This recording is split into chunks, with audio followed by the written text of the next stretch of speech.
we stop, we gon' get it done. Get it when we start, we gon' get it done. Start when we stop, we gon' get it done. We gon' get it. We gon' get it. Hey, ahead of my time, and that's a race against my past. Whenever they clock me, that's 2,000 on the dash. Winning kinda tickles me, and every day I laugh. Yeah, you know we number one, and you don't need to ask. I got the magic, feel like I'm a greyhound looking at a rabbit. Finish line so close, I reach out and grab it. I only look back just to look at your reaction. Can't stop when we start, we get it done. Take no days off, we number one. Lace up these kicks, and we run. We're just vibing out here. Welcome back. It's What If Wednesday. And as you will notice, I'm by myself. It's Brandon here with you. Welcome to another What If Wednesday Inner Circle preview call. Sean is out and about. He's making deals happen in the world with his other company, BevGraph, which I know we've mentioned on these calls and also in our challenges previously. So if you haven't heard about BevGraph, you'll hear a lot more about them coming up, especially today. I have a little bit of news for you as far as, what does everything we're talking about look like in the real world? It's cool to talk about business and talk about business theory. That sounds like an MBA program, right? Nobody wants that. We don't go to pay for MBAs here. We pay for real life experience, and that's what we talk about on the Inner Circle. So a little bit more on BevGraph right now coming up, and then you'll hear more from Sean in the future as these deals start to play out. But we've had a crazy week since we've been here last Wednesday, and we have a lot going on. So we're going to get you up to speed here. This week, we're going to recap where we've been for the past month. We are wrapping up the first section of the harmonious business architecture, and we're going to move on to section 2 now. So we're going to be talking about operate or execution. A little bit more on that soon. But let's start back at the foundation. So if this is your first time joining us, you've never seen my face before, good for you, right? But outside of that, if this is the first time you're hearing me say architecture and talk about business and harmonious, and you're thinking this guy is off his rocker insane, you're right. But that's what we do here. We're a little bit insane. So I'm just going to bring up my screen real quick, and we're going to go over what is this architecture that I'm talking about. So architecture, right? We have to lay the foundation. This is truly the foundation that your business is built on. It is the system and processes and how everything intersects in your business to work together to build a harmonious business. If you have a business that is dissonant, that is, you have some parts working, some parts not working, you have dissonance, and dissonance in music doesn't sound good. And that's why we went with the acronym of harmonious. A business that is working together, playing together nicely. It sounds good. It runs good. It feels good. There's no stress on you as the business owner, the entrepreneur, or the operator. That is our goal in running any business. And where we got this from is we looked at where was business created? Well, the Industrial Revolution is really where modern day business was created. And it was this system that was put into place that we've all just kind of rolled with for the last hundreds of years. Well, it's a broken system. It wasn't founded on these core principles that everything needs to work together. Everything in typical business, especially the Fortune 500 and big business, the companies we all model, right? They are siloed. They have the marketing department over there. And then they have they have HR over there. And the strategic planning happens in some executive boardroom on the 92nd floor. These silos don't talk to each other. And what we realized and what Sean has realized and what we've talked about on this show and in our Inner Circle is that's not right.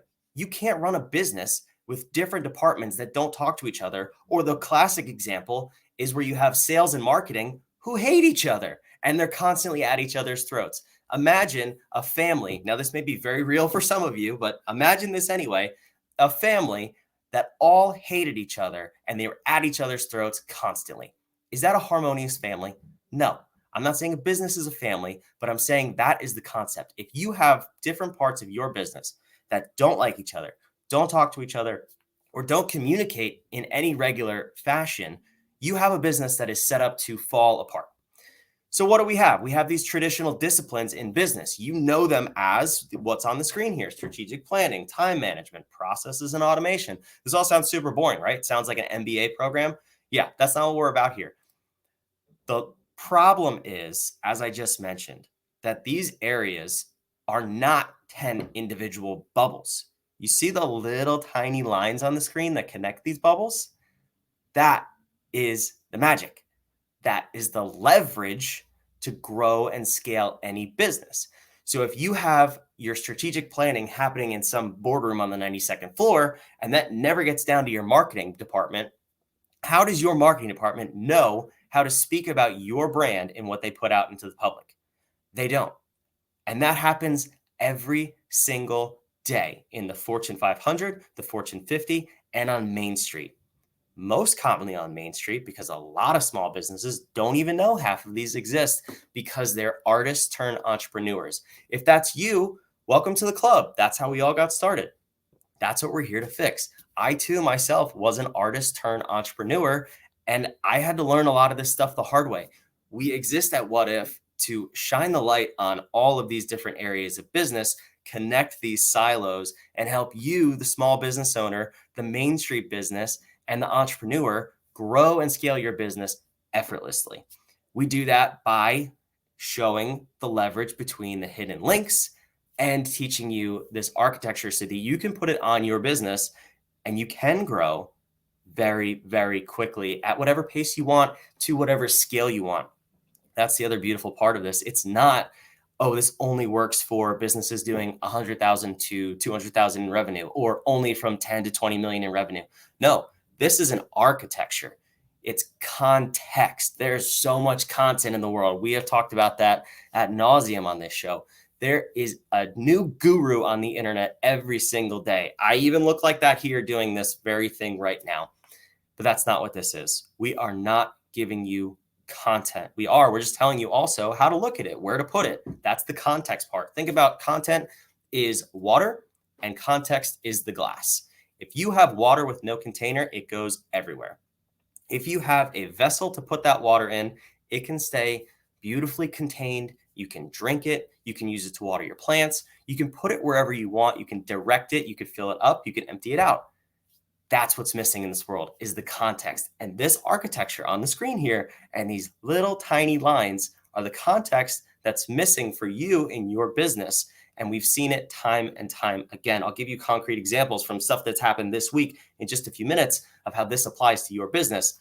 But first, let's eradicate these old, boring MBA terms, and we're going to turn them into the harmonious architecture. So we have taken all of these terms, strategic planning, we call navigate, project management, operate, and so on down the list. We use fun terms. Business should be fun. That's what we believe at What If. If you've seen me and Sean ever do anything together, it is centered on fun. If you don't have fun in your business, it will eat you alive. The business world can be stressful. It can be very hard. You know that. I know that. You got to have fun. And that's the first thing that we're going to teach here at What If. And we harp on having a good time. So that's why we chose some of the language that we did. It also spells out a very beautiful acronym in harmonious. You should want to have a harmonious business. Think about what that's saying. So here's what that looks like. In no particular order, the acronym is not in order. And there's no one particular order for every business, but all of these 10 elements are present in business. So now that you have the background of what is the harmonious architecture, where have we been? So last week we talked about navigate. As a matter of fact, for the last 4 weeks, we have been talking about navigate, typically known as strategic planning. And this is made up of things like your mission, your vision, your core values, both as a human being and as a company. And how does this stuff show up in the world? So we spent a lot of time on navigate, and that was on purpose. That was because what we see is a lot of the times when our clients come in and they take the bad assessment. That is our 8-minute diagnostic tool. I put the link up on the screen here if you'd like to go take it. So it's whatif.com/bad assessment. That's how we analyze where your business is. We can tell very quickly where the weaknesses where the weaknesses are, where the strengths are, and where those links might be broken. That's super important for us as consultants and as fractional COOs, because we need to understand what's broken. A lot of consultants will come in, if you've ever hired a consultant, and they'll say, we're going to immediately fix sales. You need more leads. Well, how do we know that? And also, how do we know if your sales you may have enough leads, they're not converting into sales because something else is broken. So that's besides the point, but you can see kind of where this path goes. So when we spend time on navigate, a lot of the times when people take the bad assessment, they have a very low score, or they have a falsely high score because they don't understand truly what those different areas, the mission, vision, core values, need to actually say and look like. If you have ever hired a consultant, or you've taken maybe a course on how to create a mission statement, how to create a vision statement, a lot of the times you'll get like really pretty words on a piece of paper, and then you share that with your team, and they're like, those are really pretty words. And where does it get you? Nowhere. It gets stuck up on the wall. Maybe it's in your email signature. We strive to increase the shareholder value in our company. Nobody cares. Your shareholders don't even care about that, let alone your employees. No one's going to fight for that mission. So what we do is we spent the past 4 weeks really diving into each of those individual segments, the mission, the vision, the core values. And on the Inner Circle call that happens from noon to 1 Eastern, right after this live preview, we spent time working in those areas, deeply in those areas for our clients, and having them develop mission statements, vision statements, core values that actually resonate with who they are, how they show up in the world, and things that their employees can get behind and actually run into battle. That's a metaphor that's overused in business, but if you don't have a mission statement, a vision, and core values that are in alignment with your company and your culture, the people that work in your company, they will never, ever go to battle for you. They won't want to show up to work. It'll be new and fun and exciting in the beginning because it's a new job, right? But it will wear off. And those are the things that when times get tough, especially like the economy and the world situation that we're in right now, when things get tough, if you don't have the foundation and the navigation of your business set up properly, your employees lose heart, your business slowly declines, and all of a sudden you can't make payroll. And that is a very real scenario. It's one that I've seen a number of times. And a lot of the times it comes back to that section. So we spent 4 weeks on it. We got things moving in the right direction. And as I mentioned earlier in this show, we had it actually show up in the real world with Sean's company, BevGraph. As I mentioned, he called me the other day, and I won't share too many of the details. We will go into detail on this in the Inner Circle in just a few minutes, but he shared details with me about a massive opportunity that came their way as a company. And the initial reaction from everybody at the table was excitement, as it should be. I mean, we're talking really, really big numbers in dollars and world-changing opportunities. And without the architecture, without understanding how everything intersects, it's common for entrepreneurs to only see the positives. We are optimists by nature. That is, if you are an entrepreneur, you are most likely an optimist. You think you can do anything, and you can probably do it in half the time that it really takes. I'm guilty of that all the time. That's where the architecture comes into play. You have to stop, pause, and analyze everything. If we chase this opportunity, how does that affect all of these other areas? Well, this happened in real time. And the short story here is it was very interesting to see how this plays out on such a massive scale, because when you're talking about potentially hundreds of millions and even billions of dollars, it is very hard, I promise you, to pause and say, wait, how does this affect us? But if you don't do that, what could end up happening is you go down a path that's not in alignment with your company at all. So let's play two different paths out here. Let's say, regardless of BevGraph aside, just company ABC. Company ABC traditionally is on path A. They have this giant opportunity over here, this shiny object to chase path B. They can go in whichever direction they want. They can stay on the road they're on, or they can chase this new opportunity. Let's say it's time for a change. They've analyzed everything. or it's spur of the moment decision. They decide to go with opportunity B. Well, what ends up happening is as you get down this path, you start to split as a company. You start to get further and further away from your initial mission. When that happens, you have to look back at the company you built, the culture you have in place, the people you have in place, the systems, the core values, and the mission of the company are from your original path. Now that you've chased this new shiny opportunity, you have a company that doesn't look even remotely close to where you started. So your team members, even though they were rock stars when you were down this other path, now they're looking at this company like, this isn't what I signed up for. I have no idea what I'm doing. I was making widgets that I really loved before, and now we're flying airplanes. It's not even the same thing. That's a drastic example, but it happens every single day as entrepreneurs. We chase these shiny objects, and if you don't have the architecture in place, the lens in place to look at your business to say, okay, how does this tie into everything else? Is this the path I want to be on? Is this the company that I've created?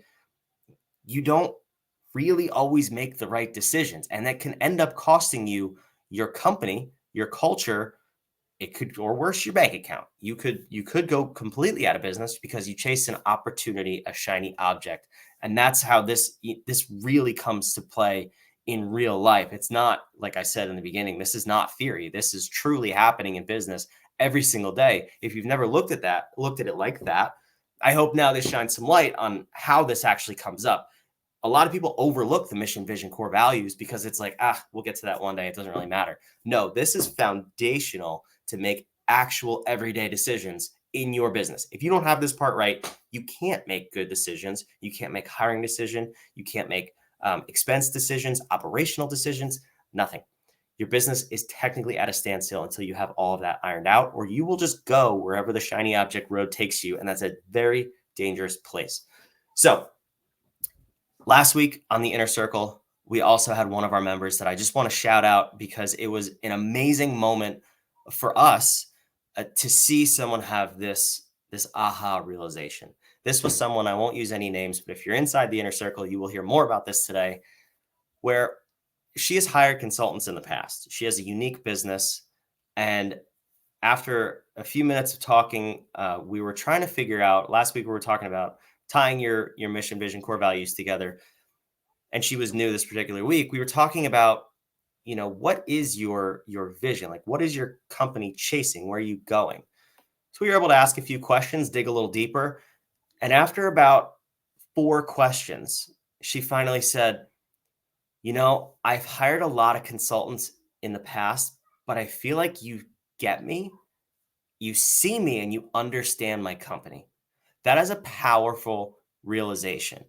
And all we did was ask the questions really that are on that bad assessment, and then frame them in a way that makes sense to both her and her customer. That's the most important part. Her customer, her, and her internal employees.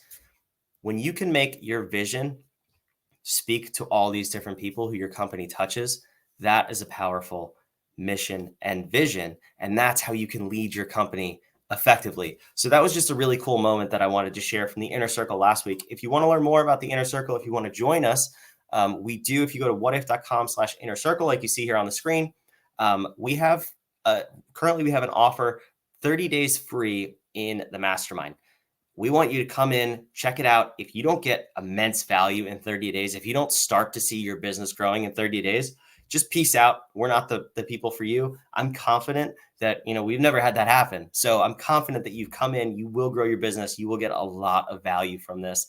And that's why we're here. We're here to disrupt the gurus of the world who say that they are the end all be all solution to growing your business. But all we're really going to talk about is sales or marketing or HR. They obviously can't, we don't jive with that because they only fit in one area of the architecture. So we're here to disrupt that mentality and say, no, what you need is context. You have the content. Roll with us in the Inner Circle. We're going to have fun. I told you we like to have fun. So join us for the 30 days free. We'd love to see you there. And maybe you can have an aha moment like that too. So I also want to talk about where are we going this week. So I told you we're moving on from navigate, mission, vision, core values. Now we're getting into operate, which is execution traditionally. Now, execution we look at a little bit differently than probably a lot of people in the rest of the world. And one of the things we're going to talk about in depth in the inner circle today, and probably going to continue a little bit into next week as well, it's what is your company chasing? How are you getting there? And how do you know that you will achieve what you're chasing? A lot of times this falls under your goals, right? And I think a lot of people, when they hear the word goals, they have a reaction that's one of two general ways. It's, oh, I set goals all the time. I love goals. Or that's kind of a foo-foo word that everybody uses and just means you have big dreams. Well, I used to think, honestly, the latter, where it was a word where you could put anything on the piece of paper. And I've seen a lot of people do this where they're like, I want to be $1 billion business by the end of this year. Do you have a process to get there? Do you even have steps to achieve that? You did $4 in revenue this year. How are you going to get to $1 billion by the end of this year? A lot of people set their goals incorrectly. That's not exactly what we talk about in Operate in terms of execution, but we are going to talk about how do you break your year down and how do you get the most done and put a step-by-step plan in place. We use a method called the 12-week year, which we did not invent ourselves, but the way we implement it is going to be a lot different than you've ever heard before. So we're going to discuss that. We're going to break down your goals into step-by-step actionable strategies to make sure not only do you have the best chance of achieving your goals, but you can actually go beyond them and faster, and not in 1 year. We're going to compress the timeline. Other things we're going to talk about today are what software you're leveraging to use this or to achieve your goals, and what does your calendar look like? So we hear so many people, especially on the goal setting and the software side, where they try to get you to use their program. Well, at What If, we are firm believers that we are tool agnostic. I don't care what calendar you use. I don't care what software you use, what email, what CRM. It's whatever works for you. But what we have to figure out is, again, how do we leverage what tools you use and you like to get you maximum results? So we're not going to tell you have to use this one goal setting planner or software. You have to use this calendar tool or this note-taking tool. None of that. We're going to figure out, get you a plan for what are you using, how are you using it, how is it effective or not, and then we can switch. But how do you leverage your current life and your current setup to get you wherever you want to go in terms of your goals? We're going to talk about all of that. We're going to go in depth. And that's a little bit of an overview of the Operate and execution in terms of the What If way and the What If architecture. So that's on inside the inner circle this week. Super excited to dive into that. Now, before we wrap up here, we were on, both myself and Sean were on a podcast yesterday. Huge shout out to Harvey Tuck. He runs the Franchise Show. It was a live stream on LinkedIn. We had an amazing time. He had an amazing room of participants and attendees who were blowing up the chat, and they had so many great questions. If you couldn't tell by the title of the show, we were talking about franchising. Now, if you haven't heard before, I do have a background in franchising as both part of a franchise, and I turned my most recent business into a franchise. I obviously didn't pursue that path for reasons that we discussed on that show, but it was a really cool discussion around the traps of franchising. And there was a couple things that stood out to me in particular that I just wanted to share really quickly, because it really ties into what we're talking about here with the What If architecture and how you set your business up for success and growth. A franchise by nature should be set up to scale, right? It is the same brand multiplied across different locations, across a country, a state, or internationally, whatever that brand may be.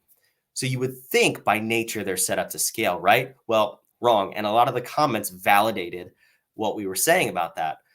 So a couple of the things that were takeaways, which I have my notes on over here, is that when you're researching a franchise, and this is applicable to whether you want to be a franchisee or even if you want to start your own business, you need to have this lens. The architecture provides a lens to look through at how this business operates. And there were so many ahas yesterday in the comments from people who maybe they've been in franchising, they got burned, they fell into one of these traps, or they were thinking about franchising, they got cold feet, something didn't feel right, but they didn't really know why.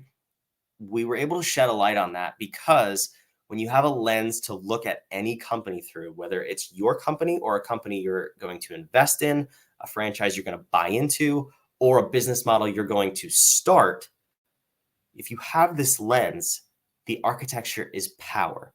In that, you can see which of these 10 disciplines that company is really strong in, which of the 10 disciplines you are very strong in as a person, where you match up, and if it's a good fit. So first thing was first, we talked about how core values need to be in alignment. Like we've been discussing for the past 4 weeks, if your core values are not in alignment with that brand's core values or the franchisor's core values, you should immediately stop the discussion. That was powerful. That was a big aha for a lot of people in the audience because they, one person, I remember even saying that they were butting heads with the franchisor. And of course, you're not going to succeed because you're constantly in a war with somebody, but you're technically on the same team. That's like on a football team. If the quarterback and the head coach hate each other because they have a core value mismatch, they're not going to succeed and play well together. So you have to be in alignment on that foundational level. See how everything's coming back? Again, that's what we're talking about here. Some of the other things that we talked about, again, where the architecture really shows up is falling into the hype trap. There's a lot of times, especially with franchise, you get all hyped up. You go to the discovery days and they share the beautiful numbers and I'm going to be a millionaire and I'm going to work 2 hours a year. It's going to be great. Well, you have to have a framework and a context to dive deep, look inside of that business in particular, but also any business. That's the whole point here, to say what's working, what's not working, what is true about what they're saying and what's not true.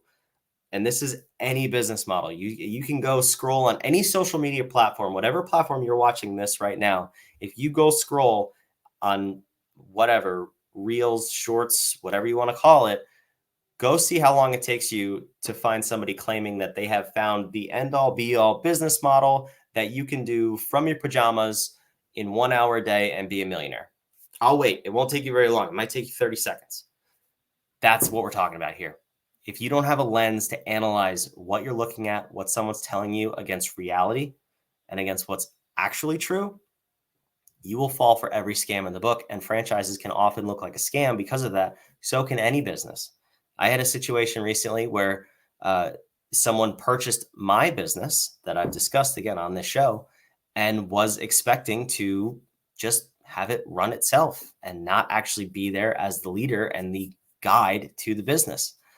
Well, I won't share the details of what happened just yet. I will on the inner circle. So join us there if you want to get the inside scoop. But let's just say it wasn't that good because this person did not follow the architecture and the business model that was set up for success, and a couple of the key pieces fell. Well, when that happens, when you disregard the architecture, you set yourself up for failure.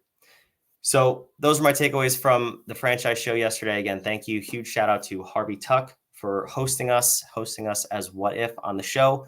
We're about to head on over to the inner circle. I hope to see you there, whatif.com/inner circle. If you have any questions, please reach out to us. We want to connect with you. Drop your comments below. We want to see what you're thinking about your business. Where is your business? Do you want to take the bad assessment? We're happy to send it to you and give you a full analysis, a comprehensive analysis of your business currently. We're headed into rough economic waters. We're already there. It's only going to get worse. We want to help you through it. And that's the whole point of the inner circle. So we want to see you there. Can't wait to see you next week. Join us live on the Inner Circle preview show next Wednesday, What If Wednesday. And right now, I'm signing off. Going to hop on over there, and we'll see you in the room next time.